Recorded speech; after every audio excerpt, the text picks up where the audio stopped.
첫 번째는 책을 어느 정도까지 해석하고 넘어가야 할까? 두 번째, 해석 안 되는 부분은 그냥 넘어가도 과연 실력이 늘까? 세 번째, 번역본과 비교하며 원서를 읽는 방법은 과연 효과가 있을까? 이렇게 세 가지 질문에 대해서 제가 아는 한도 내에서 답변을 드리고, 마지막에는 이런 문제들을 보완하기 위해서 제가 시도하고 또 효과를 보고 있는 방법이 있거든요. 그래서 보완책으로 그 방법을 영상 마지막에 말씀드리도록 하겠습니다. 세 번째 질문은 번역본과 비교하며 원서를 읽는 방법은 효과가 있을까라는 질문인데요. 이것도 두 가지 방법이 있어요. 번역본을 옆에 놓고 원서랑 한 문장 한 문장 비교하면서 읽는 방식이 있고, 나머지 하나는 번역서를 먼저 읽고 내용을 아는 상태에서 원서를 읽는 방법이죠. 원서와 한 문장씩 비교를 하면서 읽는 방법에 대해서는 솔직히 제 경험상 추천드리지 않는 방법입니다. 언어 습득 방식이 즉각적으로 효과가 나오지 않다 보니까 불안해서 많은 분들이 이런 방법을 시도를 많이 하시는데요. 저도 이 방법을 써봤거든요. 왜냐하면 이건 전형적인 학습 방법이거든요. 번역서와 나란히 놓고 문장을 하나하나 비교를 하다 보면 문장을 자꾸 분석을 하기 시작을 하면서 한국어 순으로 다시 배치를 해서 해석을 자꾸 하게 되잖아요.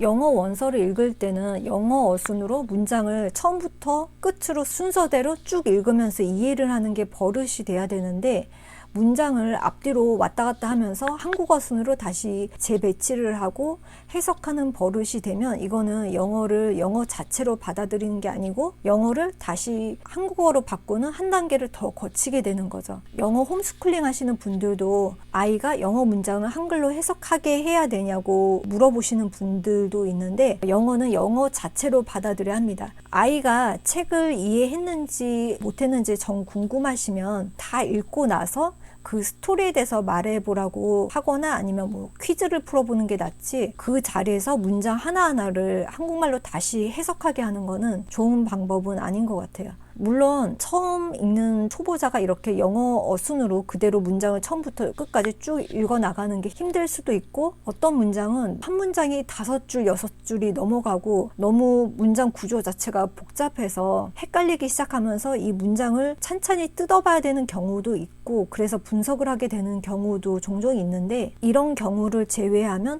원서는 처음부터 뒤로 순서대로 읽고 영어로 바로 받아들이는 게 습관이 돼야지 맞는 것 같아요. 그렇기 때문에 문장을 번역본이랑 이렇게 하나하나 비교를 하면서 읽는 거는 원서 읽기 습관이 잘못 들을 수가 있는 거죠. 그래서 추천을 하지 않는 방법인데, 하지만 영어 원서 읽기 초보자여서 정말 문장 해석에 대한 감을 익히고 싶다면, 챕터북 같은 경우는 짧잖아요. 그러니까 이렇게 짧은 챕터북 한두 권은 이런 식으로 좀 분석을 해서 읽어보시면서 해석에 대한 자신감을 좀 키우시고, 그 다음부터는 번역본에 의지하지 마시고 그냥 원서만 놓고 읽는 거를 좀 습관을 들이시면 좋을 것 같습니다.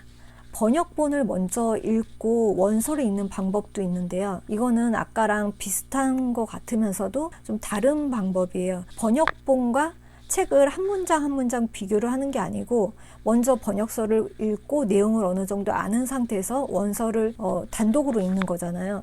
저는 개인적으로 이 방법은 나쁘지 않다고 생각을 합니다. 오히려 영어 원서 읽기에 흥미를 느끼지 못하는 분들이 재미있게 본 영화나 재미있게 읽은 소설을 원서로 다시 읽으면 내용을 어느 정도 아는 상태에서 원서를 읽기 시작하기 때문에 아무래도 더 부담이 적고 이해도가 높아져서 원서 읽기 흥미도를 높일 수 있을 것 같아요. 또 이미 본인이 좋아하는 책을 원서로 다시 읽는 거니까 나한테 맞지 않는 책을 선택해서 오는 그 원서 읽기 실패의 위험을 줄일 수 있어서 그런 면에서도 좋은 것 같습니다.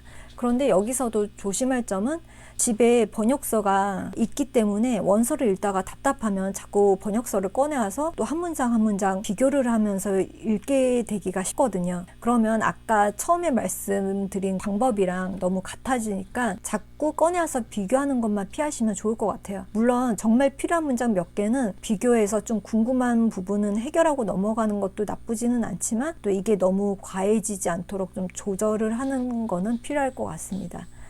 저는 지금도 다시 읽는 게 도움이 되는 책은 원서로 읽은 경우는 한글책으로 다시 산다거나 또 한글책으로 재미있게 읽은 책을 원서로 사서 읽고 이런 식으로 재독을 하는 경우가 종종 있어요. 저희 딸이 처음에 원서를 읽게 된 것도 본인이 정말 재미있게 몇 번이나 본 영화의 원작 소설이 집에 있는 거를 발견하고 그거를 읽기 시작하면서부터거든요. 만약에 원서 읽기를 싫어하는 아이들이 있으면 아이들이 정말 좋아하는 영화나 뭐 책, 캐릭터를 원작으로 하는 원서를 사주시면 좋으실 것 같아요.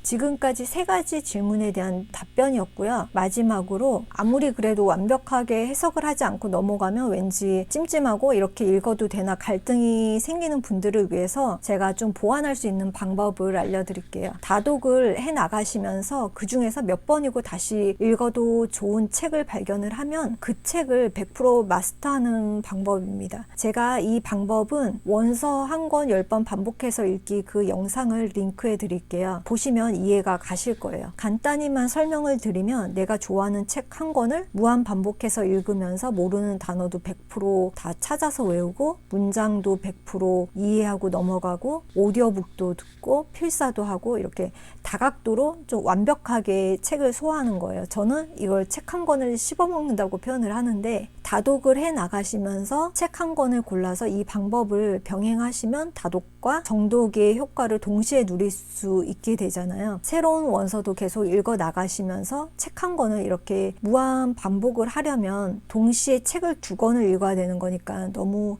힘들지 않냐고 생각을 하실 수도 있는데 해보시면 아시겠지만 한 권을 반복할수록 그 책에 대해서는 수월해져서 나중에 반복하고 있는 책에 대해서는 부담을 느끼지 않게 돼요. 저희 예를 들어보면 계속 새로운 원서를 읽어 나가면서도 이 책을 하루 1시간 정도 투자를 해서 계속 반복해서 읽고 있거든요. 물론 처음에 한 3번 정도 읽을 때까지는 이 책만 단독으로 읽었고요. 그 다음에 한 3번 정도 완벽하게 읽고 나니까 이 책에 대해서는 읽는 거에 대해서 부담이 느껴지지 않더라고요. 그래서 그 다음부터는 이제 새로운 책을 읽는 것도 병행을 하기 시작했습니다. 예를 들면 이번 주에 제가 읽고 있는 새 책은 이거고요. 이거는 벌써 몇 달 전부터 계속 매일 읽어 나가고 있습니다. 매일 아침에 산책 시간에 오디오북을 1시간씩 듣고 있는데 몇 달을 듣다 보니까 이것도 굉장히 익숙해져서 듣기 속도도 계속 점점 높이고 있거든요. 그래서 지금은 2배속으로 듣고 있어요. 그만큼 이 책에 대해서는 전혀 부담으로 느껴지지 않을 만큼 아주 편하고 새 책을 읽으면서 병행하는 게 충분히 가능하게 됐습니다. 저는 이런 식으로 다독이 단점을 보완을 하고 있는데 이렇게 동시에 2권을 읽는 게 부담스럽다거나 한 권을 수십 번 반복해서 읽는 방법이 지루해서 못할 것 같으면 이런 방법도 있을 것 같아요. 새로운 책을